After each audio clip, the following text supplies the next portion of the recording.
Bangladesh cricket team যদি আফগানিস্তান থেকে match জিততে পারে তাহলে সুপার ফোরে ওঠার সম্ভাবনা রয়েছে। আফগানিস্তান থেকে ম্যাচ জিততে হলে প্রথম টপ অর্ডার ব্যাটসম্যানগুলোদেরকে আউট করে দিতে হবে, আর বাংলাদেশ থেকে টপ অর্ডার ব্যাটসম্যানগুলো থেকে ভালো করতে হবে। আমরা চাইছিলাম, আমরা টি-20 আমরা এশিয়া কাপের আগে অনেক দেখছি যে বাংলাদেশের টপ অর্ডার ব্যাটসম্যানগুলো অনেক ভালো করতেছে, তাদের উপর আমাদের অনেক নির্ভর ছিল, অনেক আশা ছিল। কিন্তু এখন শেষ পর্যন্ত গিয়ে দেখতেছি বাংলাদেশ ক্রিকেট টিমের টপ অর্ডার ব্যাটসম্যানগুলো ভালো করতে পারতেছে না। এটাই আমাদের ব্যর্থতা। টপ অর্ডার ব্যাটসম্যান যদি ভালো করে অবশ্যই বাংলাদেশ ক্রিকেট টিমের বাংলাদেশের কিছু ভালো একটা দেখতে পাবো আমরা। কিন্তু তাদের স্পিনার বোলারগুলো এক প্রকার ধরতে গেলে বিশ্বের সেরা স্পিনার বোলারগুলো হচ্ছে আফগানিস্তানে। তাহলে অবশ্যই আফগানিস্তান থেকে ম্যাচ জিততে হবে, এবং আগামী ম্যাচ যেটা আছে সেটা যদি শ্রীলঙ্কার থেকে আফগানিস্তান জিতেও তাহলে তারপরেও বাংলাদেশ সুপার ফোরে ওঠার সম্ভাবনা রয়েছে। কিন্তু আজকে ম্যাচটা হচ্ছে 100% জিততে হবে। টপ অর্ডার ব্যাটসম্যানদেরকে ভালো করতে হবে এবং আফগানিস্তানের টপ অর্ডার ব্যাটসম্যানদেরকে উইকেট করে দিতে হবে যত দ্রুত সম্ভব।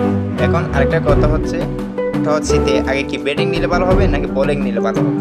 এখন বাংলাদেশ ক্রিকেট টিম যদি আগে বোলিং নেয় তাহলে আফগানিস্তান চায় যে কি আগে তারা ব্যাট করবে। আফগানিস্তান টস পাওয়ার সাথে সাথে তারা চায় আফগানিস্তান আগে ব্যাটিং করবে, কিন্তু বাংলাদেশ তো আগে ব্যাটিং করলে 150 রান টার্গেট দিতে পারবে কিনা সন্দেহ আছে।